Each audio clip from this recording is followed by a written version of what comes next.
같이 읽습니다. 예수께서 빌립보 가이사라 지방에 이르러 제 아들에게 물어 이르시되 사람들이 인자를 누구라 하느냐 이르되 더러는 세례 요한 더러는 엘리야 어떤 이는 예레미야나 선자 중에 하나라 하나이다. 이르시되 너희는 나를 누구라 하느냐 시몬 베드로가 대답하여 이르되 주는 그리스도시요 살아계신 하나님의 아들이시니이다. 예수께서 대답하여 이르시되 바요나 시몬아 네가 복이 있도다. 이를 내게 알게 하니는 혈육이 아니요 하늘에 계신 내 아버지시니라. 또 내가 네게 이르노니 너는 베드로라. 내가 이 반석 위에 내 교회를 세우리니 음부의 권세가 이기지 못하리라.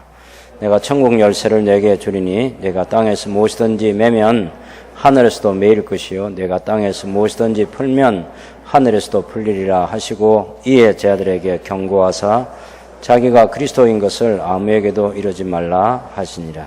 21절 봅니다. 이때로부터 예수 그리스도께서 자기가 예루살렘에 올라가 장로들과 대제사장들과 서기관들에게 많은 고난을 받고 죽임을 당하고 제3일에 살아나야 할 것을 제 아들에게 비로소 나타내시니 베드로가 예수를 붙들고 항변하여 이르되 주여 그리 마옵소서 이 일이 결코 죽게 미치지 아니하리이다. 예수께서 돌이키시며 베드로에게 이르시되 사탄아 내 뒤로 물러가라. 너는 나를 넘어지게 하는 자로다. 내가 하나님의 일을 생각하지 아니하고 도리어 사탄의 일을 생각하는도다. 하시고 이 예수께서 제자들에게 이르시되 누구든지 나를 따라오려거든 자기를 부인하고 자기 십자가를 지고 나를 것이니라. 누구든지 제 목숨을 구원하고자 하면 잃을 것이요 누구든지 나를 위하여 제 목숨을 잃으면 찾으리라. 사람이 만일 온 천하를 얻고도 제 목숨을 잃으면 무엇이 유익하리요? 사람이 무엇을 주고 제 목숨과 바꾸겠느냐? 인자가 아버지의 영광으로 그 천사들과 함께 오리니 그때에 각 사람이 행한 대로 갚으리라. 진실로 너에게 이르노니 여기 서 있는 사람 중에 죽기 전에 인자가 그 왕권을 가지고 오는 것을 볼 자들도 있느니라. 아멘. 이것은 하나님의 말씀입니다. 예수님께서 제자들에게 사람들이 나를 누구라 하느냐고 질문도 하셨고 또 너희는 나를 누구라 하느냐고 물어보기도 하셨습니다. 사람들이 인자에 대해서 말을 할 때는 세례 요한, 엘리야, 예레미야, 선자 중에 하나라는 그런 평가가 있었습니다. 예수님이 아주 짧은 한 3년 정도 되는 그 짧은 기간 동안에 예수님이 사역을 하셔서 이런 평가를 받는 것은 대단한 평가를 받는 거죠. 대단한 평가. 제가 새순교회에서 35년을 사역했는데 사람들이 저보고 뭐라 하느냐 이렇게 제가 절대로 안 물어보는 이유가 있겠죠. 그죠? 네, 누구에게도 제가 물어본 적 없어요. 제 가족들에게도 물어본 적 없고 또 여러분과 함께 신앙생활하고 있지만 제가 누구에게도 사람들이 저보고 뭐라 합니까? 이렇게 물어보지 않는다. 뭐가 있어야지. 예? 있어야지. 그렇지만 우리 예수님께서는 사람들이 나를 인자를 누구라고 하느냐 이 정도 질문을 던질 때는 그동안 한 공적인 사역 한 2년 반 동안 어마어마한 파장들이 사실 일어난 거죠. 예루살렘과 유대와 갈릴리 지역에서. 그래서 그런 예수님이 가르치신 말씀, 예수님께서 행하신 표적들, 그걸 보고 이렇게 저렇게 얘기를 한 것입니다. 사실 우리가 여기 거명되고 있는 세례 요한, 대단하지 않습니까? 엘리야, 수백 년 전에 그 엘리야라는 사람, 또 예레미야, 40년 동안 사역했던 선자 중에 선지자인 거죠. 기적의 사람이 엘리야라면 말씀의 사람이 예레미야다. 그렇게 말할 수 있겠죠. 또 어쨌든 그는 평가는 못 내리는 사람이 있어도 선자 중에 한 사람인 것은 확실하다. 이런 평가도 있었고. 근데 예수님께서는 거기에 만족하지 않으시고 너희는 나를 누구라 하느냐고 그동안 직접 가르치시고 직접 기적을 베푸는 현장에 있었던 제 아들 향해서 너희는 나를 누구라 하느냐고 할 때 베드로가 대표자가 되어서 대답한 거죠. 주님은 그리스도이십니다. 주님은 하나님의 아들이십니다. 예수님이 그 고백을 받으시고 교회를 세우시겠다고 말씀하시고 또 비로소 십자가에서 달려 돌아가시고 부활하실 것까지 예언을 하신 거죠. 베드로가 그것을 말렸습니다. 그렇게 하시면 안 됩니다. 항변을 한 겁니다. 예수님이 가시고자 하는 그 길과 베드로가 생각하는 메시아의 길이 다른 거죠. 근데 예수님은 베드로를 향해서 사탄아 내 뒤로 물러가라 하고 너는 나를 넘어지게 하는 자로다 그랬습니다. 예수님에 대한 이해를 할 때 예수님의 동정녀 탄생, 예수님의 십자가의 돌아가심, 예수님의 묻히심, 예수님의 부활하심, 예수님의 성천하심, 예수님이 재림하시는 것, 성경이 가르치는 이 전체를 흔들림 없이 그대로 믿어야지 그게 조금이라도 자기 해석이 들어가서 예수님께서 의도하신 것이 아니면 그건 사탄의 유혹을 받아서 그런 생각을 하게 된 거라는 그런 무서운 질책을 받을 수밖에 없는 거죠. 나를 위해서 목숨을 버리고자 하면, 십자가를 나를 위해서 목숨을 버리고자 하면 살고 그렇지 않으면 죽는다고 주님 말씀하실 때 여러분 예수님을 위해서 목숨을 바치는 게 뭐겠습니까? 예수님께서 누구냐 하는 것을 믿는 것 가지고 죽기도 하고 살기도 하는 거예요. 종교개혁 시대에 수많은 사람들이 정말 소위 성직자라고 하는 그런 사람들도 많이 죽었지만 일반 평신도 성도님들도 많이 순교자가 됐습니다.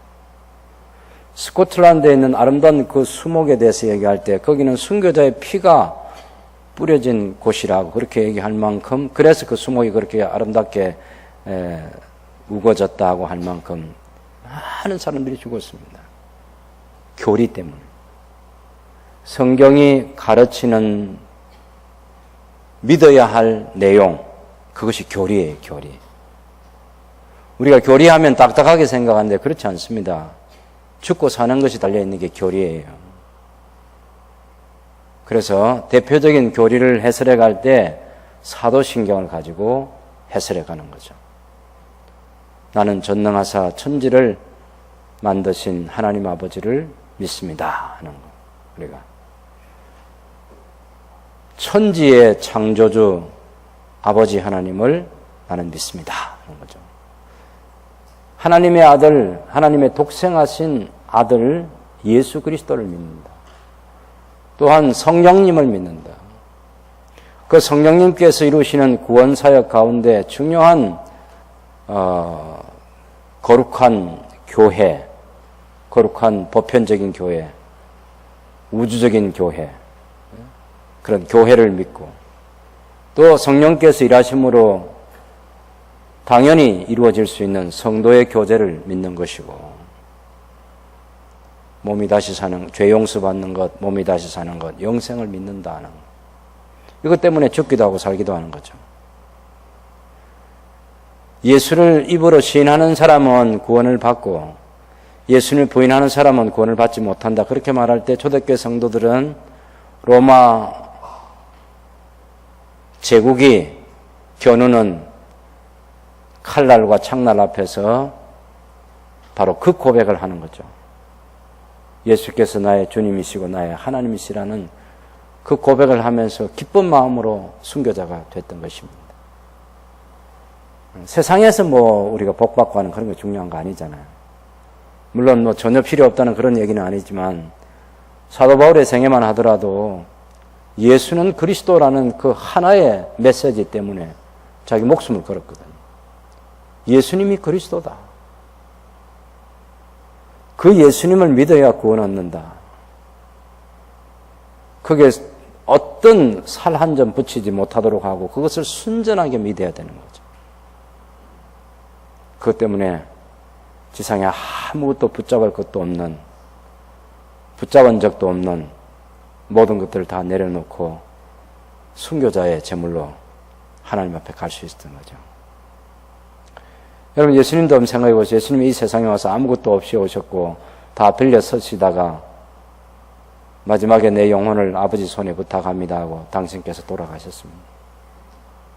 아리마대 사람 요셉의 무덤에 묻히셨고, 그리고 장사한 지 사흘 만에 사흘에 부활하셨고 40일 동안 계시다가 승천하셨고 하늘에 오르셔서 하나님 우편에 앉아 계시다가 거기로부터 이제 살아있는 이들과 죽은 이들을 심판하러 오실 우리 예수님이신 거죠. 그래서 내가 무엇을 믿느냐 하는 것, 이것이 너무 중요하다는 것입니다. 사도신경에 있는 그 단순하지만 12항목으로 되어 있는 그것을 우리가 제대로 믿는 것이 중요한 거죠. 어제 그런 것들을 번역과 관련해서 좀 말씀을 나눴고요. 특별히 다른 것들, 찬송가에 있는 거, 우리 사도신경, 지금 매일 주일 아침에 우리가 하고 있는데, 전능하사 천지를 만드신 하나님 아버지를 내가 믿사오며 그 외아들 우리 주 예수 그리스도를 믿사오니 할 때, 외아들이란 말이 적절한 표현이 아니고, 독생하신 아들, 혹은 독생하신 하나님이라고, 아드님이라고 그렇게 해야 한다고 그랬죠. 이는 살 때 사실 이분이 앞에 있는 그냥 예수 그리스도는 이렇게 해야 되는데, 그 예수 그리스도는 성령으로 잉태하사 동정녀 마리아에게서 나시고 본디오 빌라도에게 고난 받은 것이 아니라 본디오 빌라도 치하에서 고난 받으셔서 빌라도에게도 고난 받고 또 대제사장들과 군병들과 지나가는 행인들과 한편 강도에게도 고난을 받으셨죠. 십자가에 못 박혀 돌아가셨습니다. 장사한 지 사흘 만에가 아니라, 만에라는 것은 노력하는 과정이 있는 것을 말하는데 그런 것이 아니라 사흔날에, 그죠?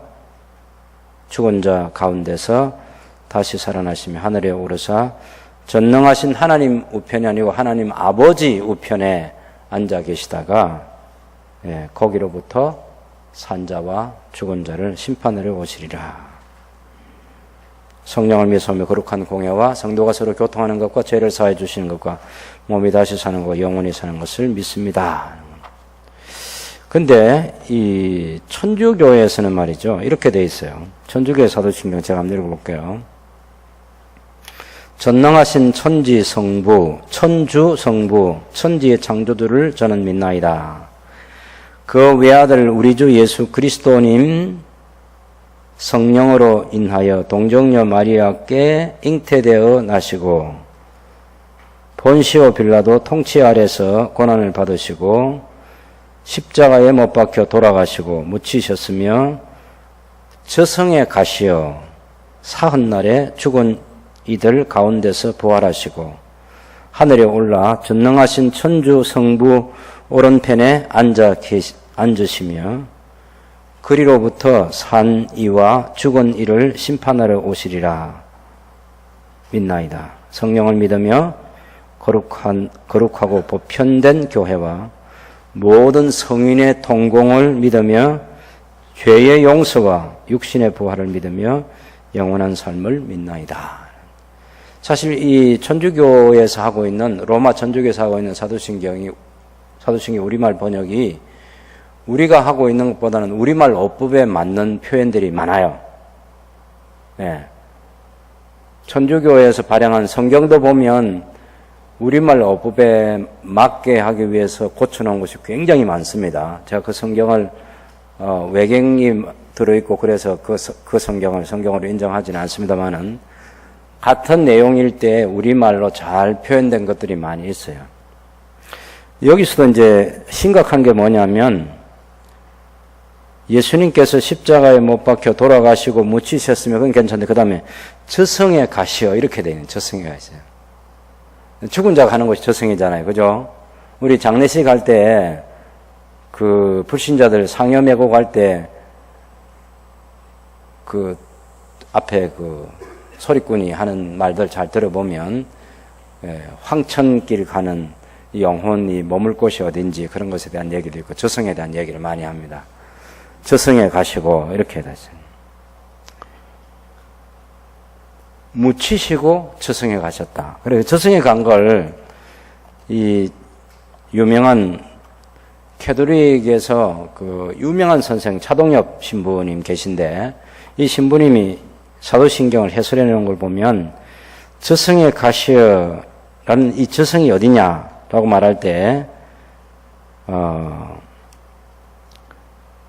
히브리어는 스월이라는 거 우리도 같이 봅니다. 그 다음에 그리스는 하데스라는데 이 소홀은 돌아오지 못하는 곳, 깊은 어둠, 침묵이 지배하는 곳, 죽은 이들이 영원한 안식을 누리는 곳, 그걸 저승이라고 말하는 거예요. 예? 그 저승은 죽음의 세계를 뜻한다, 이렇게 돼요. 선한 사람이든 악한 사람이든 모든 죽은 이가 가는 장소가 저승이다, 이렇게 되어 있어요.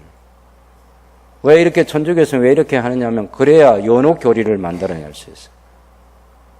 사도신경을 그렇게 보통 우리 영어 사도신경에서 지옥에 내려가셨다 혹은 음부에 내려가셨다라는 그 표현을 이 사람들은 저승에 갔는데 저승에는 선한 사람이든 악한 사람들의 영혼이 가는 곳이고 그래서 연옥교리를 만들어서 사람들을 구원하는 그 얘기를 하기 위해서 이제 이렇게 하는 거죠.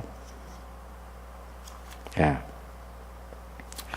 그래서 더 나아가서 이런 얘기입니다. 그리스도께서는 육으로는 살해되셨지만 영으로는 다시 생명을 받으셨습니다. 그리하여 감옥에 있는 영들에게도 가시어 말씀을 선포하셨습니다. 감옥에 갇혀있는 사람들에게 가서 결정적인 기쁜 소식, 복음을 선포하셨다는 그런 말이에요. 그래서 예수 그리스도께서 저승에 가 구해내신 것은 아브라함의 품에서 자신들의 해방자를 기다리던 거룩한 영혼들이었다. 이렇게 얘기하는 거예요. 아브라함의 품에서 자신들의 해방자를 기다리던 거룩한 영혼들이었다. 저승에 있는 이 영혼들을 예수님이 구원하셨다고 얘기하는 거죠. 이건 또 이 신부님이 그렇게 해석하는 거고 로마 가톨릭 교리를 여기서 만들어내는 건데 그럼 우리는 저승에 간 그런 전혀 그런 의미로 생각하지는 않습니다. 일단 로마 천주교회에 사는 사도신경이 그런 표현들이 저승에 가시하는 그런 표현이 있다는 것이고 그것은 이제 연옥 교리를 만드는 데 굉장히 중요한 디딤돌이 되는 거예요. 그리고 또 다른 하나는 모든 성인의 통공을 믿는다. 그렇게 말할 때 이 죽은 자와 산 자의 다 그 성인, 성도들의 교제, 완전한 소통을 믿는다는 거죠. 그것 또한 우리는 누가복음 16장에 보면 죽은 사람하고는 우리가 못 만나요. 살아있는, 이 땅에 살아있는 우리는. 그죠? 그건 교제가 안 되는 거예요. 이건 죽은 그 모든 성인의 통공을 믿는다. 이래야 어떤 교리를 만들어낼 수 있겠습니까? 천주교에서 말하는 그 성인들에게 올리는 기도가 있어요. 성인, 성자들, 심지어 마리아는 말할 것도 없고, 왜? 모든 성인의 통공을 믿으니까 그런 죽은 그런 성인들에게 내가 기도하는 거죠. 도와달라고.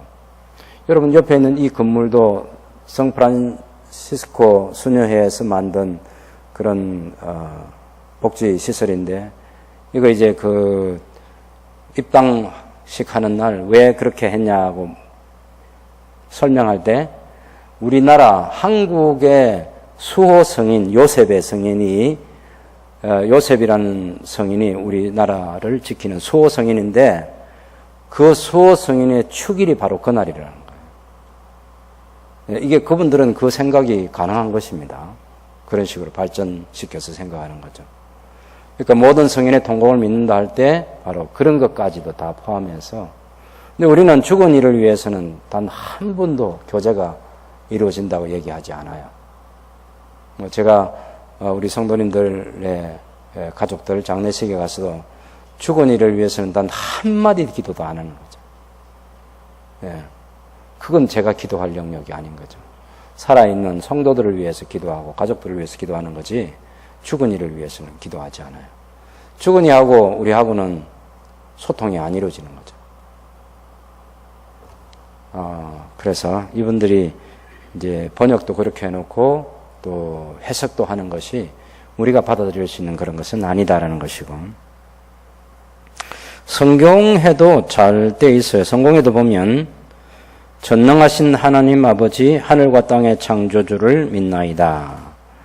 하나님의 외아들, 여기도 외아들은 적절한 게 아닌데 그러나 하나님의 그 외아들이나 그의 외아들이나 그분의 외아들이 아니고 하나님의 외아들 하는 거 잘한 것 같아요. 우리 주 예수 그리스도 성령으로 동정녀 마리아에게 잉태되어 나시고 본티오 빌라도 치하에서 고난을 받으시고 십자가에 못 박혀 묻히셨으며 죽음의 세계에 내려가시어.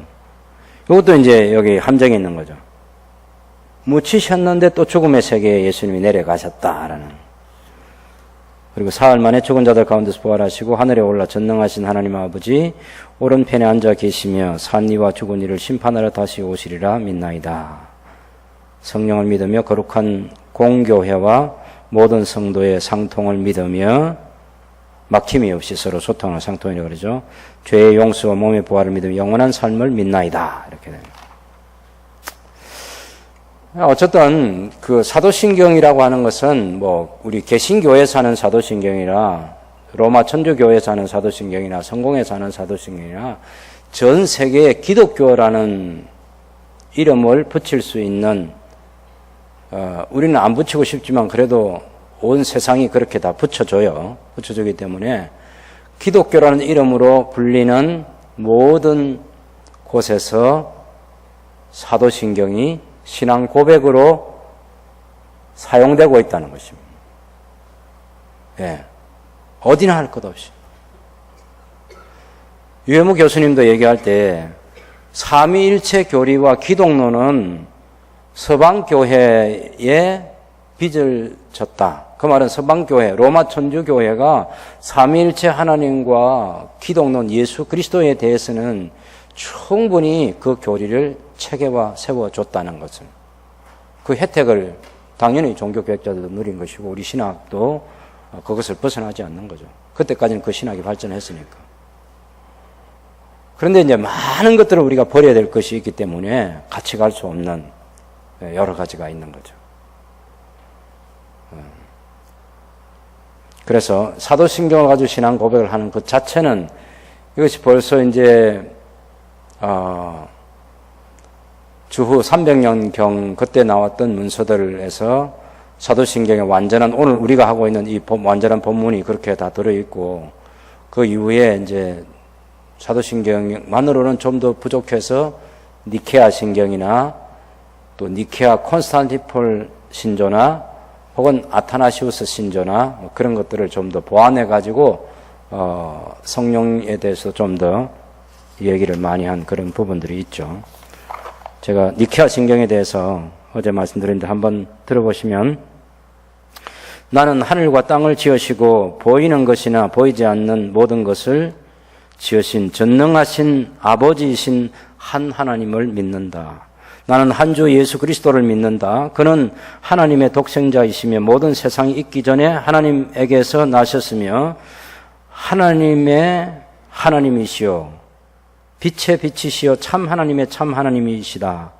그는 하나님에게서 나셨으니 지으심을 받지 않으셨으며 모든 것을 지으신 아버지와 한 본체를 가지신 분이시다. 그는 우리 인류와 우리의 구원을 위하여 하늘에서 내려오셨고 성령에 의하여 동정녀 마리아로부터 몸을 입으시고 사람이 되시어서 우리를 위하여 본디오 빌라도에 의하여 십자가에 달리셨다. 그는 고난을 당하시고 장사되셨다가 사흘에 성경 말씀대로 부활하셨다. 그는 하늘에 오르사 아버지 우편에 앉아 계시며 영광 중에 다시 오셔서 산자와 죽은 자를 심판하실 것이다. 그의 나라는 영원할 것이다. 그리고 나는 주님이 되시며 생명의 공급자가 되시는 성령을 믿는다. 그는 아버지와 아들로부터 나셨고 아버지와 아들과 함께 경배와 영광을 받으시며 그는 선자들에 의해서 말씀하셨다. 성령 하나님에 대해서 많이 쓰는 예수님에 대해서도 좀 더 많이 확장을 해서 더 성경적 가르침들을 교리화해서 잘 담아놓고 성령님에 대해서도 많이 표현을 했어요. 그리고 마지막으로 나는 또한 거룩하고 보편적이며 사도적인 교회를 믿는다. 나는 죄를 용서해주는 한 세례만 인정한다. 죽은 자의 부활과 내세의 삶을 바라본다. 그 다음에 니케아 이제 콘스탄티폴 신조를 좀 보면 조금 더 발전된 것을 볼 수 있습니다. 보여주실 수 있을까요? 화면에.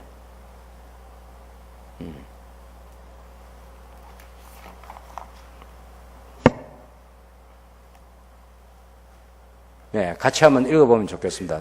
니케아 콘스탄티노플 신조, 이 서방교회와 동방교회 같이 맞는 거. 같이 읽어보겠습니다. 우리는 한 분 하나님을 믿는다. 그분은 전능하사 천지를 창조하시고 보이는 것과 보이지 않는 모든 것을 지으신 아버지이시다. 보여요?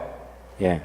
우리는 한 분 예수 그리스도를 믿는다. 그는 영원히 아버지로부터 나신 하나님의 독생자로서 빛으로부터 오신 빛이시요 하나님으로부터 오신 하나님이시다. 그는 피조된 것이 아니라 나셨기 때문에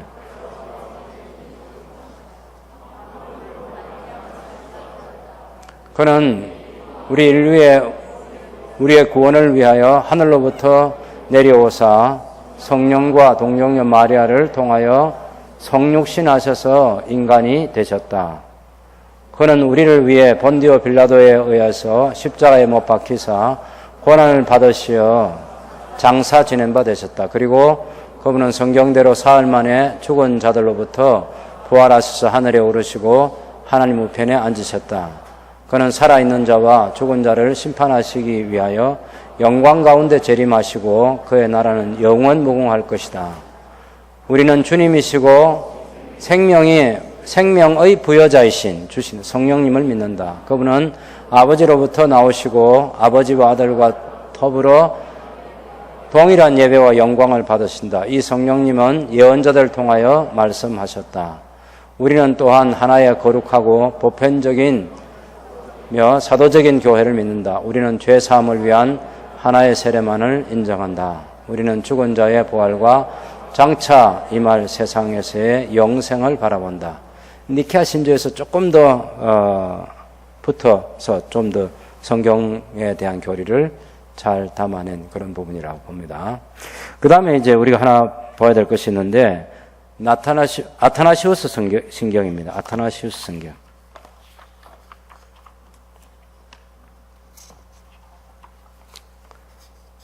예. 이 아타나시우스 신경은 42항목이 있어요. 42항목.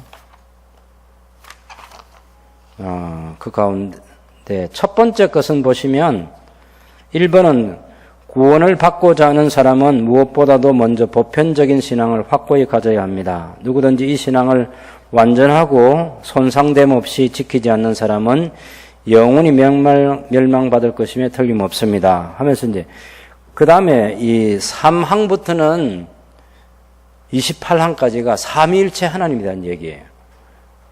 우리가 하나님 믿는데 삼위일체 하나님 믿어야지 3일 하나님 믿어도 안 되고 세 하나님을 믿어도 안 되거든요. 그래서 그 교리가 얼마나 중요한지 한번 보겠습니다. 이 이단 아리우스의 그 공격에 맞서서 정통신앙을 위해서 싸웠던 아타나시우스의 이름을 기억하면서 만든 그런 신경입니다. 한번 같이 읽어보겠습니다. 구원을 받고자 하는 사람은 무엇보다도 먼저 보편적인 신앙을 확고히 가져야 합니다. 누구든지 이 신앙을 완전하고 손상됨 없이 지키지 않는 사람은 영원히 멸망받을 것임에 틀림없습니다. 이 보편적인 신앙이란 이런 것입니다. 우리는 삼위로 한 분 하나님이시고 일체로 삼위이신 하나님, 삼위가 혼합되거나 본성이 분리됨이 없는 한 분 하나님을 예배합니다. 왜냐하면 성부가 한 위로 계시고 성자가 다른 위로 계시고 성령이 또 다른 위로 계시기 때문입니다. 그러나 성부와 성자와 성령의 신성은 하나이시며 영광도 동일하며 그 위엄도 영원히 공존합니다. 성부께서 계심같이 성자께서도 그렇게 계시고 성령께서도 그렇게 계십니다. 성부께서도 창조함을 받지 않으셨고 성자께서도 창조함을 받지 않으셨고 성령께서도 창조함을 받지 않으셨습니다. 성부께서도 측량할 수 없는 분이시고 성자께서도 측량할 수 없는 분이시고 성령께서도 측량할 수 없는 분이십니다. 성부께서도 영원하시고 성자께서도 영원하시고 성령께서도 영원하십니다. 그러나 새 영원하신 분이 아니고 한 영원하신 분이십니다. 또한 새 창조함을 받지 않으신 분이 아니시고 새 측량할 수 없는 분이 아니시고 한 분 창조함을 받지 않으신 분이시고 한 분 측량할 수 없는 분이십니다. 동일한 방식으로 성부께서도 전능하시고 성자께서도 전능하시고 성령께서도 전능하십니다. 이와 같이 성부께서도 하나님이시고 아니죠. 14번 그러나 세 전능하신 분이 아니시고 한 전능하신 분이십니다.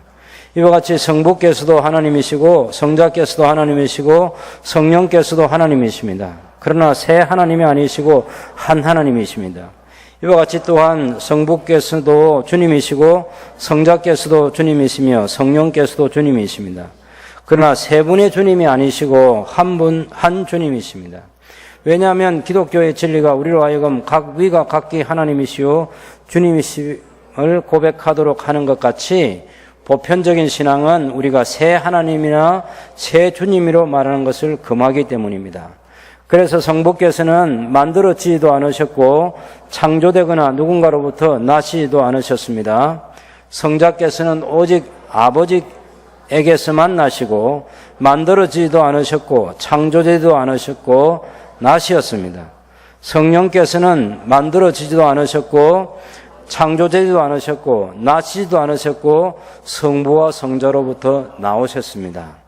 그러므로 한 성부이시지 새 성부가 아니시고 한 성자이시지 새 성자가 아니시고 한 성령이시지 새 성령이 아니십니다. 그리고 이 삼위 안에 먼저 되시거나 나중되는 분이 없으시고 더 큰 자나 더 작은 자도 없으십니다. 그러나 삼위는 세 위가 영원히 서로 공존하시고 동등하십니다. 그래서 앞에서 이미 말한 바와 같이 우리는 모든 것 가운데서 일체 안에서 삼위이시고 삼위 안에서 일체이신 한 분 하나님께 예배해야만 합니다. 따라서 구원을 받으려는 사람은 누구나 이 삼위일체 하나님에 대해 이렇게 생각해야 합니다. 그 다음에 두 번째 달랑은 이 그리스도의 교회, 그리스도의 그 인성과 신성에 대한 교리인데 29번부터 한번 하겠습니다. 같이 합시다. 그러나 한 사람이 됐죠? 그러나 한 사람이 영원한 구원을 얻으려면 우리 주 예수 그리스도께서 육신이 되신 것을 신실하게 믿는 것이 필요합니다. 이에 대한 참된 신앙은 우리가 우리 주 예수 그리스도 하나님의 아들께서 하나님이심과 동시에 사람이심을 믿고 고백하는 것입니다. 그는 시간 이전에 성부의 본성에서 나신 하나님이시며 그는 시간 안에 자기 어머니의 본성으로부터 나신 분이십니다. 그는 완전한 하나님이시고 또한 이성 있는 영혼과 육신을 가진 완전한 사람이십니다. 신성으로 말하면 그는 하나님과 동등하시고 인성으로 말하면 성부보다 낮으십니다. 비록 그가 하나님이요 또한 사람이시지만 두 분이 아니라 한 분 그리스도이십니다. 그러나 신성이 육신으로 변화됨으로 말미암아 한 분 되신 것이 아니라 하나님이 인성을 취하심으로 한 분이 되신 것입니다. 그는 본성의 혼합을 통해서가 아니라 위격의 일치로 말미암아 완전한 한 분이십니다. 왜냐하면 인간이 영혼과 육신으로 되어 있듯이 그는 하나님이시며 인간이신 한 분 그리스도이시기 때문입니다. 그는 우리의 구원을 위하여 고난당하셨고 음부에 내려가셨다가 죽은 자 가운데서 다시 살아나시고 하늘에 오르사 하나님 우편에 앉아 계시다가 거기로부터 산자와 죽은 자를 심판하러 오실 것입니다. 그가 오실 때 모든 사람들의 행위를 행한 대로 아뢰일 것입니다. 그래서 선을 행한 자들은 영원한 생명으로 들어갈 것이나 악을 행한 자들은 영원한 불로 들어갈 것입니다. 이것은 보편신앙입니다. 누구든지 이 신앙을 확고하게 그리고 신실하게 믿지 않으면 그 사람은 구원을 받지 못할 것입니다. 아멘. 예. 영어로도 똑같이 되어 있습니다. 이제 우리가 벌써 읽기만 해도 삼위일체 하나님 확실히 알겠고 예수님은 하나님이신데 사람을 몸을 입고 오셔서 한 분 그리스도가 하나님이시고 완전한 사람이시다. 이걸 이렇게 믿지 않으면 안 된다는 거예요. 예. 너무 좋은 신조인 거죠. 삼위일체 하나님, 셋이면서 하나이고 하나이면서 셋인. 제가 주일날 지난주에 말씀드린 것처럼 셋을 생각하는 순간 하나를 생각하셔야 되고, 하나를 생각하는 순간 셋을 생각해야 되는, 삼위를 생각해야 되고, 삼위를 생각하는 순간 아버지와 아들과 성령 하나님을 생각하는 순간 영광과 본질과 권능과 위엄과 능력에 있어 동일하신 한 분 하나님을, 일체로 계시는 하나님을 생각해야 되고, 조금이라도 틈이 있으면 안 되는 거예요. 틈이 있으면. 일체이시고 삼위이신 하나님. 완전한 세 분 같은데 일체로 존재하시는 것. 이것이 교리예요. 성경이 우리가 믿어야 될 바를 가르치는 교리. 이 교리를 꼭 붙들어야 이단에 넘어가지 않습니다. 한국의 많은 이단들이 자기가 마치 성령 하나님인 것처럼, 자기가 마치 중보자 예수 그리스도인 것처럼 이렇게 엉터리 교리들을 만들어가지고 많은 사람들을 미혹해서 오랫동안 장로교회 다닌 사람, 오랫동안 감리교회 다닌 사람, 오랫동안 침례교회 다닌 사람들이 그런 엉터리 교리를 따라서 이단이 되어버린 그런 사람들도 많습니다. 그래서 이 시대가 악할수록 우리가 더더욱 성경이 가르치는 모든 바를 믿을 수 있도록 신조로 만들어낸 그 내용들을 잘 믿으면 좋겠습니다. 오늘 저녁에 여러분 예수님에 대해서 우리 신앙 고백할 때 찬송가에 있는 것 한번 보실까요?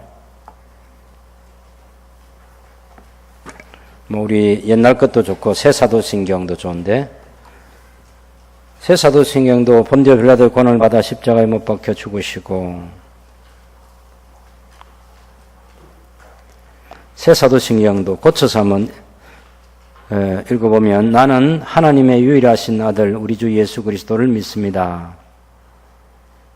예수 그리스도는 성령으로 잉태되어 동정녀 마리아에게서 나시고 본디오 빌라도 치하에서 고난을 받아 십자가에 못 박혀 돌아가시고 장사된 지 사흘에 죽은 자 가운데서 다시 살아나셨으며 하늘에 오르시어 전능하신 하나님 전능하신 아버지 하나님 우편에 앉아 계시다가 거기로부터 살아있는 이와 죽은 이를 심판하러 오십니다. 나는 성령을 믿으며 거룩한 공교회와 성도의 교제와 죄를 용서받는 것과 몸의 부활과 영생을 믿습니다. 죄 용서받는 것하고 죄 사함 받는 것, 죄를 사하여 주시는 것은 죄 용서해 주시는 하나님 편에서 그것을 강조하는 신앙고백이고, 또 죄 용서받는 것은 용서받는 우리의 입장에서가 강조되어 있는 그런 부분이라 했는데, 제일 아쉬운 게 지옥에 내려가시고 음부에 내려가시고 하는 그 부분이 없는 거죠.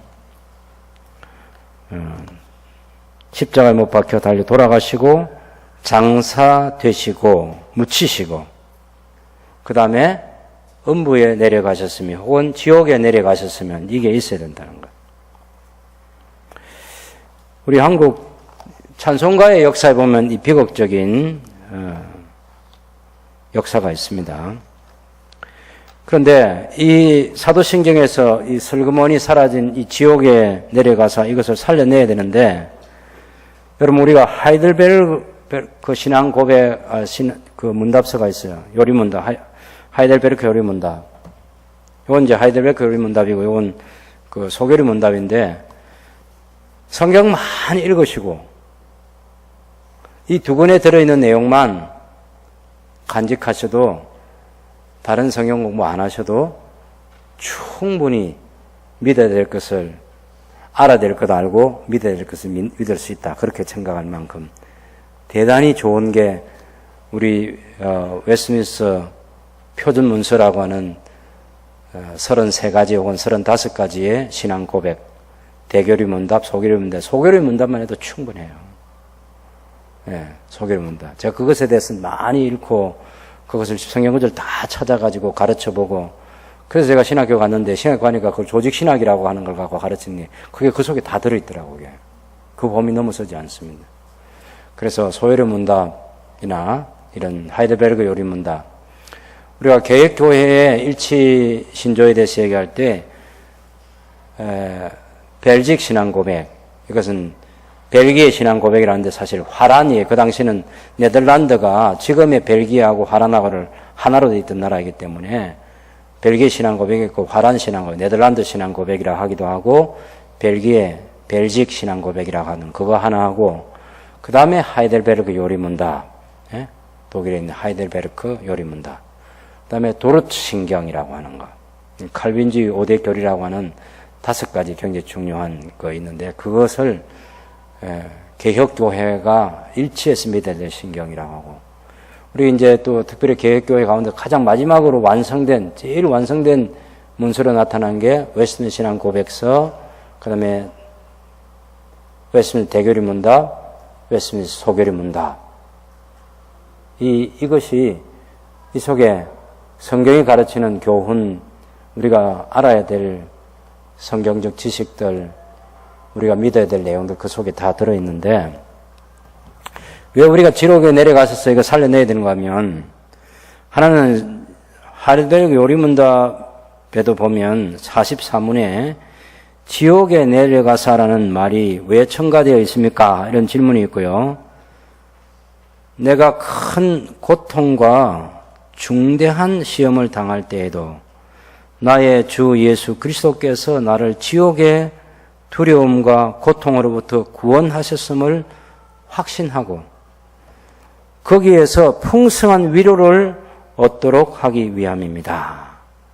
예수 그리스도께서는 당신의 모든 고난을 통하여 특히 십자가에서 말할 수 없는 두려움과 아픔과 공포와 지옥의 고통을 친히 당하심으로써 나의 구원을 이루셨습니다. 그게 이제 하이델베르크 신앙 고백 44문에 있는 내용이에요. 그러니까 얼마나 중요한 내용이에요. 거기 보면 우리를 지옥의 두려움과 고통으로부터 우리를 구원해 주셨는데 그 축복을 우리가 삶에서 누려야 되는, 그러기 위해서는 예수님께서 그 고난의, 예수님의 낮아지심의 마지막 단계가 묻히신 거로 끝난 것이 아니라 지옥에 내려가셔서 받으신 그 고통을, 우리가 받아야 될 지옥의 고통을 주님이 대신 받으신 그것에 대해서 이 신앙 고백을 통해서 믿어야 그 축복을 누릴 수 있다는 것입니다. 안 그러면 지옥이라는 게 없어요. 지옥이라는 게. 그래서 그것을 살려내야 되는 부분인데, 이 웨스트민스터 소리문답 여기도 보면 27문에 보면 그리스도의 낮아지심이란 무엇입니까? 물었는데, 그리스도의 낮아지심은 그가 비천한 상태에서 태어나셨고 율법 아래 나셨으며 이 생이 비참한 일들을 겪으시고 이 생에서 십자가에서 저주의 죽음을 당하셨으며 장사되어 묻히신 거죠. 얼마 동안 죽음의 권세하에 거하신 것을 말합니다. 이 소위로 문답은 직접 지옥에 내려가셨다는 그 표현을 선치하지만 장사되어서 얼마 동안 죽음의 권세하에 예수님께서 거기 거하셔서 고통을 받으신 그것을 지옥에 내려가서라는 그런 의미로 소위로 문답은 해석하고 있어요. 유명한 조직신학자 핫지라는 사람이 이 웨스트민스터 소위로 문답을 해설할 때 이렇게 했습니다.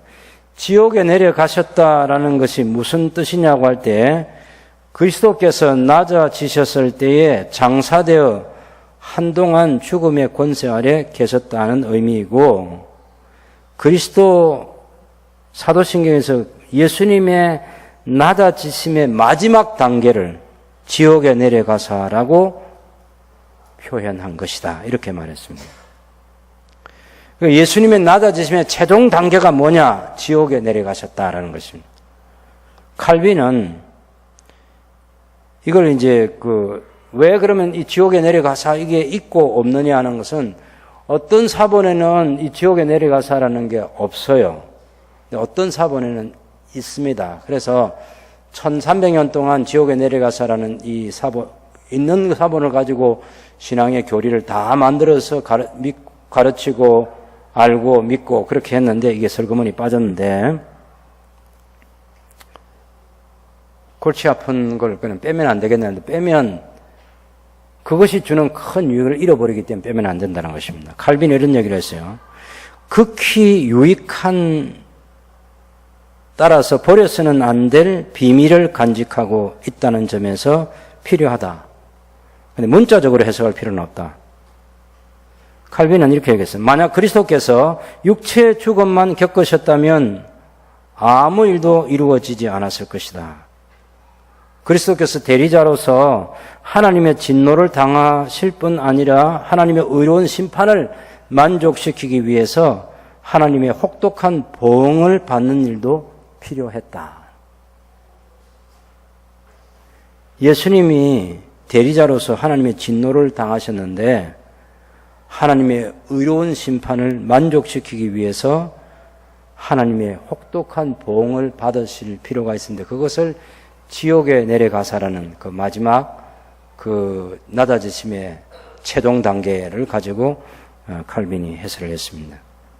진노하신 하나님께서 죄인들에게 내리시는 죽음을 담당하셨다는 것, 하나님 앞에서 우리로서는 볼 수 없는 헤아릴 수 없는 심판을 받으셨다는 것을 뜻합니다. 예수님이 여러분 십자가에서 달려 돌아가시고 묻히시고 하면 어느 정도 심판을 받았는지 몰라요. 근데 지옥에 내려가셨어 하는 이 표현 때문에 예수님이 지옥의 고통 같은 어마어마한 그런 고통을 주님이 다 담당하셨다는 것을 이 표현이 담고 있기 때문에 우리 찬송가에서는 지금은 사라져 있는 그것을 다시 살려내야 된다. 그렇게 말하는 거죠. 제가 찬송가의 이 역사 가운데 비극적인 사실이 뭐냐면 1894년에 언더우드 선교사, 우리 장로교 선교사 언더우드 선교사가 한국 교회 최초의 찬양가를 발행했어요. 거기에 지옥에 내려가사라는 문구가 있습니다. 영어는요, 옛날 거나 지금 거나 다 장로교, 감리교 할 것 없이 지옥에 내려가사가 있습니다. 영어는. 우리 한국에서 그게 없어졌어요. 그래서 1894년 그 최초의 찬양가에도 있고 1905년에 선교사 공의회가 찬송시를 발간했는데 그때도 지옥에 내려가사라는 내용이 그때도 들어 있어요. 근데 1905년에 감리교가 우리 그 장로교 찬양가 최초의 찬양가는 1894년인데 1897년 10월 15일에 감리교 측에서 선교사 존스와 로드와일이라는 사람이 찬미가를 하나 만듭니다. 1897년 우리 언더우드 선교사보다 3년 뒤죠. 언더우드 선교는 1894년이고 이 감리교 선교사는 1897년 10월 15일에 찬미가를 만들 때 거기에 지옥에 내려가사라는 것을 뺐습니다. 그래가지고 감리교하고 장로교가 1905년에 통일 찬송가를 만들자 그렇게 해서 결의를 합니다. 그런데 그렇게 1905년에 결의를 해가지고 1908년에 장로교, 감리교, 연합공예가 찬송가를 발행할 때 그때 감리교 측 내용처럼 지옥에 내려가서를 뺐고 그것이 지금까지 계속해서 지옥에 내려가서가 안 들어 있습니다. 근데 미국에 있는 감리교 그 본부 있죠, 그죠? 감리교 본부에는 이게 들어 있습니다. 예, 영어로 된 사도신경이 들어있어요. 한국어로 된 감리교 사도신경에 빠졌고 감리교 장로교 연합공예가 1908년에 통일찬송가를 만들면서 그때 지옥에 내려가서를 빼서 지금까지 계속해서 그렇게 내려오고 있다는 것입니다. 근데 우리 이제 고신총회 헌법에 수록된 거, 사실 저는 이제 새로운 번역이 될 때까지는 저는 우리 총회 헌법에 있는 것을 하는 게 옳다고 그렇게 생각합니다. 그걸 이제 우리말 어법으로 고치면 좋은데 거기 보면 십자가에 달리시고 돌아가시고 장사되시고 음부에 내려가셨으며 지옥에 내려가서 음부에 내려가셨다 이렇게 번역은 하긴 했지만 같은 내용입니다.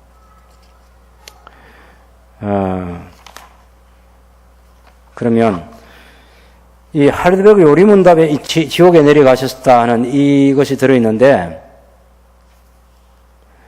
이 하이델베르크 요리문답을 만든 사람이 있어요. 그 만든 사람이 해설을 해놓은 것을 아마 설명을 듣는 것이 지옥에 내려가셨다는 그 의미, 그것이 의미가 무엇이고 그것이 주는 축복이 무엇인지를 우리가 이해하는 데 가장 큰 도움이 되리라고 생각합니다.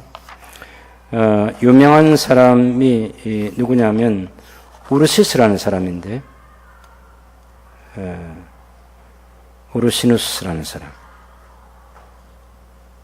이 사람이 이제 지옥에 내려가셨고 진정한 의미가 뭐냐, 그리스도의 지옥 강하 이 교리가 무엇을 말하는지 설명할 때 지옥이라는 용어에 대해서 말할 때 구약 성경은 소울이라고 말을 하고 그리스 말로는 하데스라고 하는 이 말이 도대체 무슨 말이냐 할 때 성경에 있는 대로 세 가지 의미가 있어요. 첫째는 무덤을 가리키는 말. 두 번째는 죽은 사람들이 가는 버림받은 사람들의 처소. 누가복음 16장에 거기에 부자가 들어간 곳이 수월에 내려갔다 이렇게 얘기하잖아요. 나사로는 낙원에 아브라함의 품에 안기고 부자는 고통의 장소에 들어간 거 아시죠? 우리가 예수님께서 누가복음 23장에 보면 한편 강도에게 내가 오늘 밤에 나와 함께 낙원에 있으리라 그랬어요. 사람이 죽을 때 한 사람은 낙원에 한 사람은 음부에 내려가는데 그 음부가 죽은 사람들이 버림받은 사람들, 구원받은 사람이 아니고 구원받지 못한 버림받은 사람들이 가는 처소가 그 음부라는 것입니다. 그 두 번째 의미는, 첫째는 무덤, 두 번째는 그 버림받은 자들의 처소. 그 다음에 세 번째는 지극히 심한 괴로움과 고뇌를 가리킨다. 지극히 심한 괴로움과 고뇌를 가리킨다. 이게 세 번째 뜻이에요. 음부라든지 지옥이라든지 하는 이 표현을. 자, 시편 116편 3절에 보면 다윗이 사망의 줄이 나를 두르고 수월의 고통이 내게 이르렀으므로. 다윗이 살아있을 때 수월의 고통이 내게 이르렀다 이렇게 얘기하거든요. 사망의 줄이 나를 두르고 수월의 고통이 내게 이르렀으므로.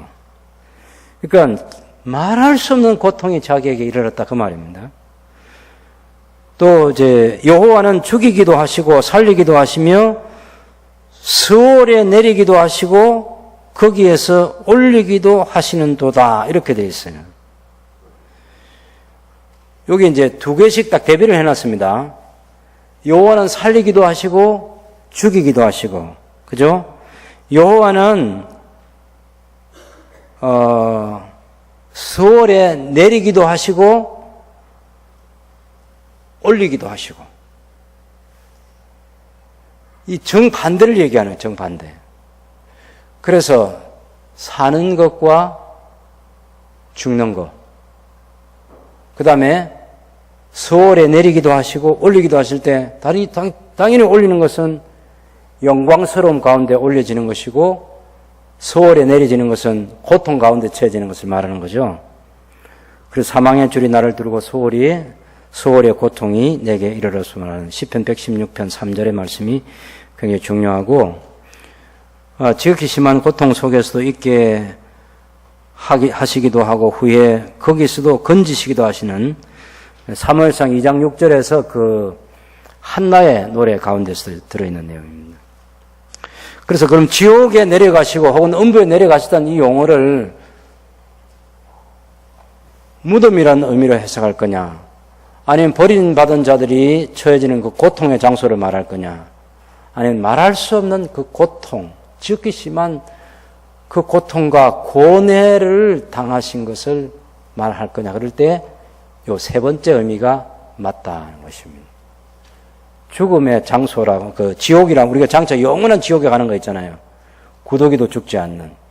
그 복음서에서 말하는 지옥이라고 예수님 설명해 주신 그런 지옥에 예수님이 내려가신 것이 아니고, 예수님은 거기 가신 게 아니죠. 예, 그래서 이 스월이라고 할 때, 하데스라고 할 때, 음부나 지옥이라고 할 때 예수님 내려가신 것은 지극히 심한 괴로움과 고뇌를 가리키는 그런 의미로 우리가 보면 좋겠습니다. 이유가 있습니다. 우리가 성경을 해석할 때는 어떻게 해야 되는 것은 성경이 아주 명확하게 얘기하는 거 있잖아요. 성경이 명확하게 이야기하는 것으로부터 해석을 시작해야 돼요. 그래야 그 나머지 뜻을 알 수 있다고. 성경이 아주 분명하게 얘기하는 거.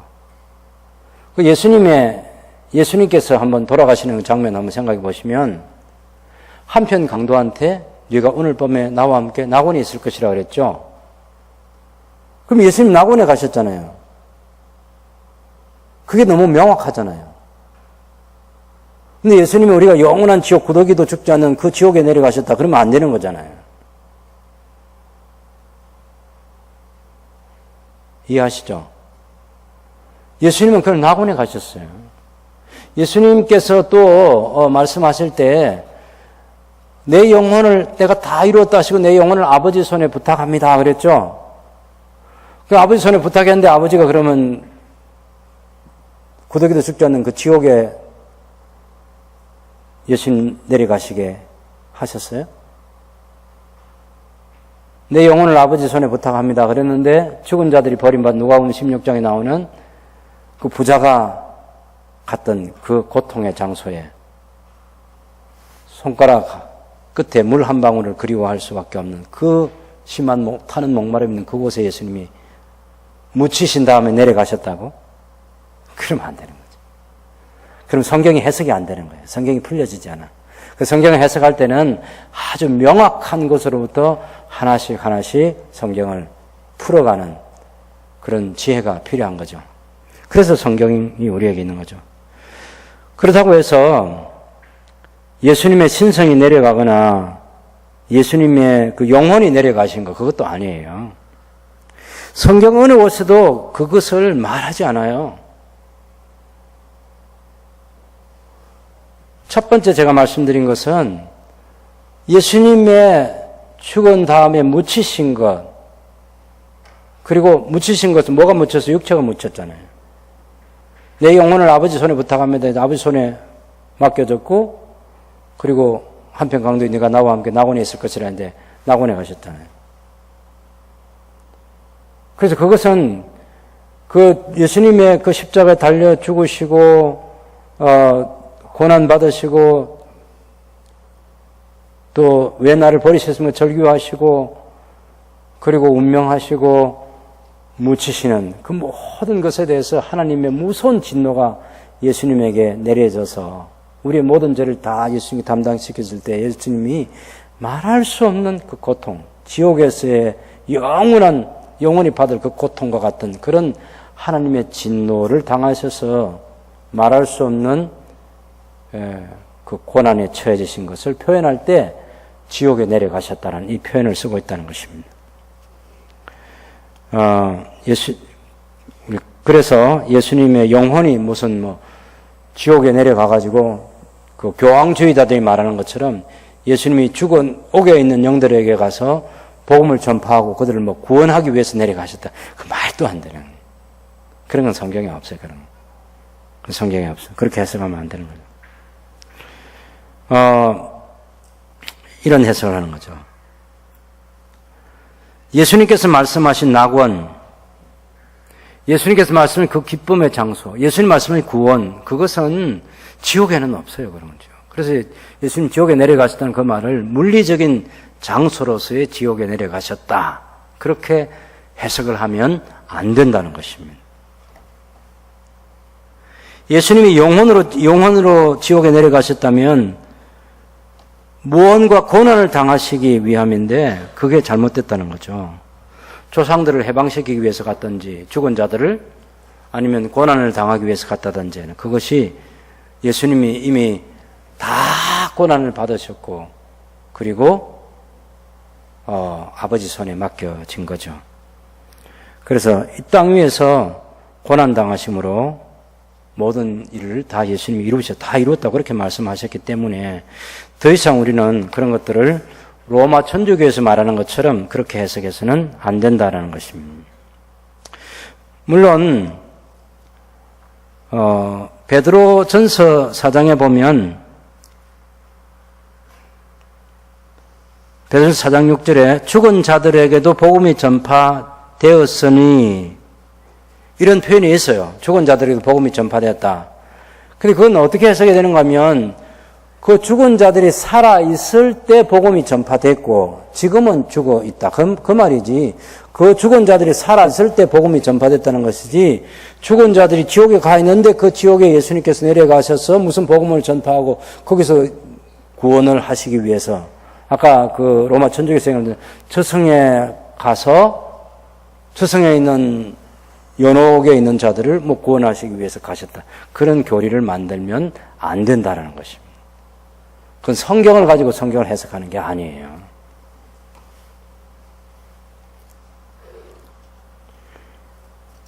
그리스도의 영이 지옥에 내려가신 것하고 아무 관계가 없는 것입니다.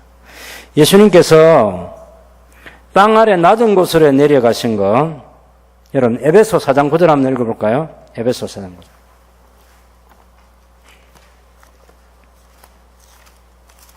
에베소서 4장 9절.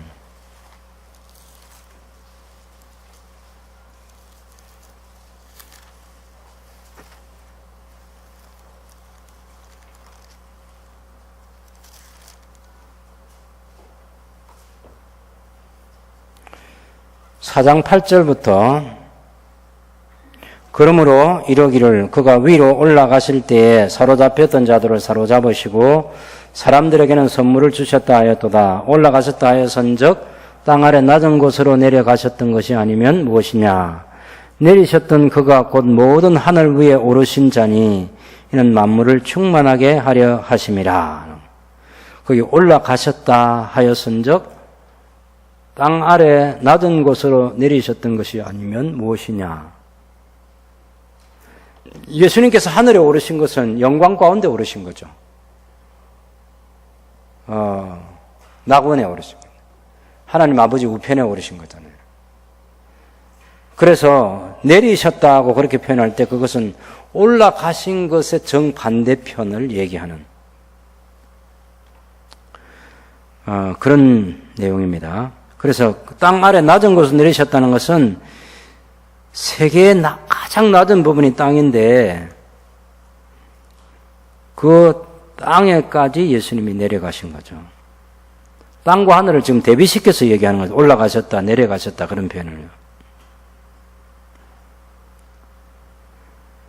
그리스도의 최고의 영광이 올라가신 거고 그리스도의 가장 낮은 것이 땅 아래로 내려가셨다는 그 표현이에요. 그래서 예수님께서 지옥에 내려가셨다는 그 말을 어떤 장소적인 개념에서 얘기를 하면 안 되고 또 그리스도의 무슨 영혼이 지옥에 내려가서 거기 죽은 조상들을 구원하기 위해서 내려갔다. 그렇게 말해도 안 되는 것입니다. 그리스도께서 지옥에 내려가셨다는 것은 버림받은 자들이 현세와 내세에서 당하는 극한 고통과 고뇌를 그리스도께서 그의 영혼으로 친히 그 고통을 담당하신 거예요. 고통을. 예수님은 영혼과 육체가 사람으로 있을 때 우리 사람도 마찬가지인데 분리되지 않는데 예수님께서 영혼이 내려가셨다 그런 표현은 영혼이 고통을 받으셨다. 영혼이 지옥에 내려가신 것이 아니라 영혼이 그런 지옥의 고통과 같은 그런 고통을 받으셨다는 겁니다. 말할 수 없는 고통을 받으셨다. 예수님의 고난의 전 과정에서 크고도 극심한 고통에 처해졌다.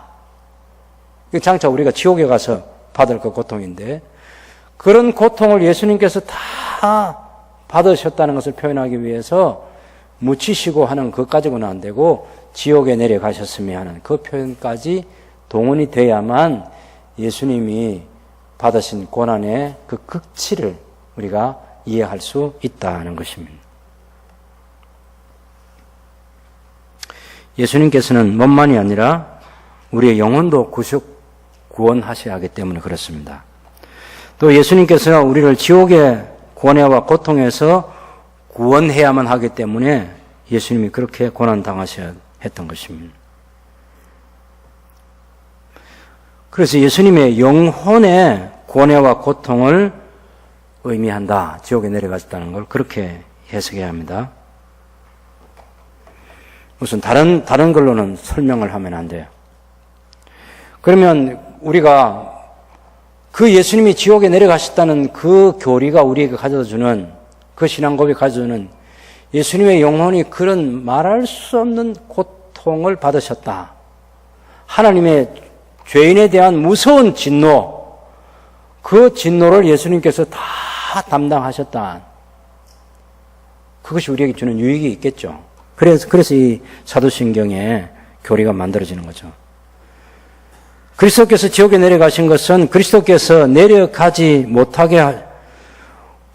우리를 내려가지 못하게 하시고 우리를 지옥의 영원한 고뇌와 고통에서 구원하시기 위함이다 라는 것입니다. 예, 우리가 지옥에 내려가지 않도록, 우리가 지옥의 고통을 받지 않도록 하시기 위해서 예수님께서 그 고통을 다 받으셨다. 그게 지옥에 내려가셨음에가 가르치는 그런 유익이고, 두 번째 유익은 예수님께서 거기서 올라가셨어요. 그 고통 가운데서 하늘에 올리우셨는데 우리를 하늘로 올리시기 위해서 예수님께서 거기까지 내려가신 거예요. 예수님께서 가장 비참한 자리까지 내려가셔서 영광의 자리에 오르신 것은 우리를 주님이 구원하시지 않으면 그 비참한 곳에 처해질 수밖에 없는 우리를 영원한 영광의 세계로 데려가시기 위해서 그 고난을 받으셨다. 그래서 우리 찬송가에 빠져있는 음부에 내려가셨다든지 지옥에 내려갔다 이 표현이 빠져있는 것은 살려내는 것이 성경 전체가 우리에게 가르치는 교리와 유익을 가져다 주기 때문에 그것을 다시 살려내는 필요가 있다고 생각합니다. 그래서 어쩌면 우리가 기도한 것처럼 한국교회가 이 사도신경에 대한 가장 좋은 본문을 선택하고 그것을 번역하고 그것을 해설하고 하는 그것이 필요한 거죠. 그래서 이번 총회에 그 안건을 작년에 다 준비해놨습니다. 제가 다 준비해놨는데 그것을 안건으로 상정해서 우리 총회가 제대로 된 결의를 해서 본문을 선택하고 무슨 라틴어 본문, 무슨 헬라어 본문 가지고 이렇게 번역을 했다고 하는 번역이 제대로 번역이 되고 우리말 어법이 제대로 고쳐지고 또 그것을 해설을 해서 해설이 무슨 두꺼운 책 한 권을 만들라는 것이 아니라 간단하게 우리 부모들이 이해하고 우리 자녀들에게 읽어주면 우리 자녀들이 이해가 되는 그런 간단한 해설집을 만들어 가지고 우리의 신앙 고백을 분명하게 하는 분명한 교리 위에 우리 신앙의 집을 건축하는 그런 신앙생활을 해서 이단들의 어떤 미혹에도 흔들리지 않는 그런 견고한 신앙의 삶을 살아갈 수 있는 날이 오게 되기를 바라는 것입니다. 그 안에 이미 여러분이 알고 있는 성경 지식, 또 제가 여러분과 함께 나눈 이런 것들을 마음에 잘 간직하시, 내가 믿는 바가 뭔지, 내가 알고 있는 게 뭔지 그런 것들을 잘 이해하고 우리가 먼저 신앙생활을 잘하고 바라기는 여러분께서 기도해 주시기를 바라요. 굉장히 중요한 부탁을 제가 하는 거예요. 성경도 잘 번역되는 게 필요한데 학자들만으로 지금까지 다 해왔잖아요. 나쁘다는 얘기가 아니라 부족함이 많은데 가능한 한 우리의 인간의 연약함을 극복하고 좋은 학자들이 많이 좋은 번역을 할 수 있도록 그걸 위해서도 기도해 주시고 이런 사도신경도 제대로 된 공인 본문을 가지고 한국교회가 공적으로 번역을 제대로 해서 그것을 신앙 고백할 때 내용도 그러하고 우리말 어법에도 불경스럽지 않는 그런 좋은 표현들로 해서 신앙 고백을 제대로 하고 그것을 공유하는 여러분이 고신 교회 고신총회를 위해서 직접적으로 할 수 있는 일들이 많이 없습니다. 그러나 기도는 가장 직접적으로 할 수 있는 가장 중요한 일이에요. 그래서 우리 노회가 모일 때도 노회원들을 위해서 기도하고, 총회를 모일 때도 총회를 위해서도 기도하고, 총회 상임위원들을 위해서도 기도하고, 또 저 같은 사람을 위해서 여러분이 기도하고, 그렇게 해서 정말 우리의 기도한 결과가 우리에게 신앙적 유익을 이렇게 가져왔다는 그 결과를 가지고 오늘을 살고 내일을 살아갈 수 있는 그런 날이 올 수 있으면 좋겠습니다. 성령 하나님께서 저와 여러분들을 진리 가운데 인도해 주실 것이라는 주님의 약속이 우리의 시대에 더욱 풍성해지고 부여해지는 복된 삶을 함께 살아가는 그런 신앙생활이 되시기를 바랍니다.